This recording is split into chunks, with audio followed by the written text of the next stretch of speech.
keessa jiraadhu jidduu onnee kootii rabbi sinaaf kenne ani soo kan keeti ujummoo dhiiga kootii yaa ogeettii jaalalaa si malee dhibeen kan koo takkaan qabu mala ijji kiyya maaloo si arguuf dharraate na bubbutaa jirti keessa jiraadhu jidduu onnee kootii rabbi sinaaf kenne ani soo kan keeti ujummoo dhiiga kootii yaa ogeettii jaalalaa si malee dhibeen kan koo takkaan qabu mala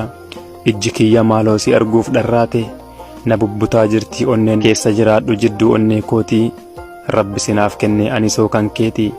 ujummoo dhiiga kootii yaa ogeettii jaalalaa si malee dhibeen kan koo takkaan qabu mala ijji kiyya maaloo si arguuf dharraate na bubbutaa jirti onnee hundaanan si jaalle kanaaf na gammachiista yeroon dhukkubsadhullee sittan obsa dhibee koo eenyutti si qixxeessu natti mimee lubbuu koo buufata kee godhatte walakkaa onneef turuu waan ittiin si madaalu namni takkallee hin jiru oduu fi jecha namaas hin dhageenyu gurraanuu faayidaa fi miidhaasaas agarreerra duraanuu jaalladha hamman jedhu caalaattan si jaalladha kun kennaa jaalalaa naaf barii hadharraa jaalallee koo qarree kan caaltu hundarraa guyyaan si bareerraa na boojiite qalbii